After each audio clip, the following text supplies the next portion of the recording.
Nigeria, because the impact of the COVID-19 pandemic has continued to cause more difficulties in access to food among vulnerable groups in Nigeria. The situation, according to the United Nations Food Agency, could be worse than the current realities. The government has provided food package as relief for the affected communities, although more support is needed. Here's more details of that in this report. Rose Chukwu, a mother of 10, has been struggling to earn a living from her petty trading business. She's one of those whose sources of livelihood have been affected by the COVID-19 pandemic. Now she makes an average of $4 daily from selling roasted corn, barely enough to get food for her household. It's very difficult because sometimes I have to depend on stipends and freebies from strangers. That's how I'm surviving with my children. Especially during the quarantine, people from my son's church donate food for us. Sometimes, when we have nothing to eat, we buy cassava flakes and drink it before bed. Rice, beans, and groundnut oil and the tomatoes inside. Sometimes I may buy garri half mudu or 2 or 3 cups, then we drink. The devastating impact of COVID-19 is being felt around the world. The WFP projects that food insecurity could double by the end of the year, so it's eager to increase assistance to the most affected communities.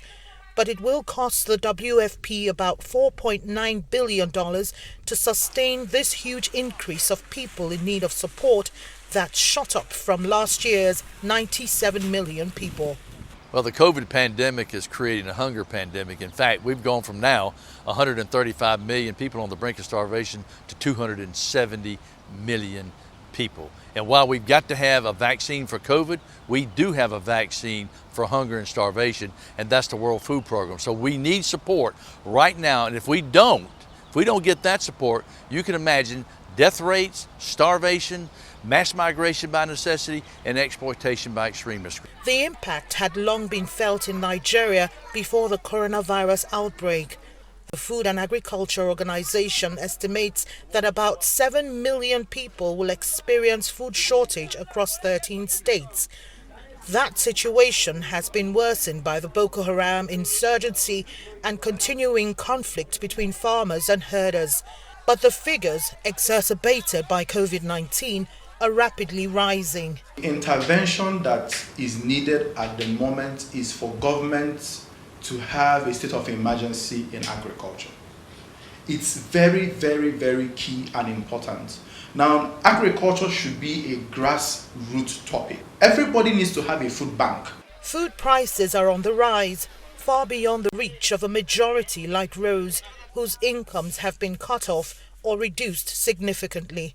The Nigerian government introduced its stimulus package to help households and small businesses hardest hit by the adverse impact of the coronavirus pandemic. But many say they are yet to benefit from that assistance.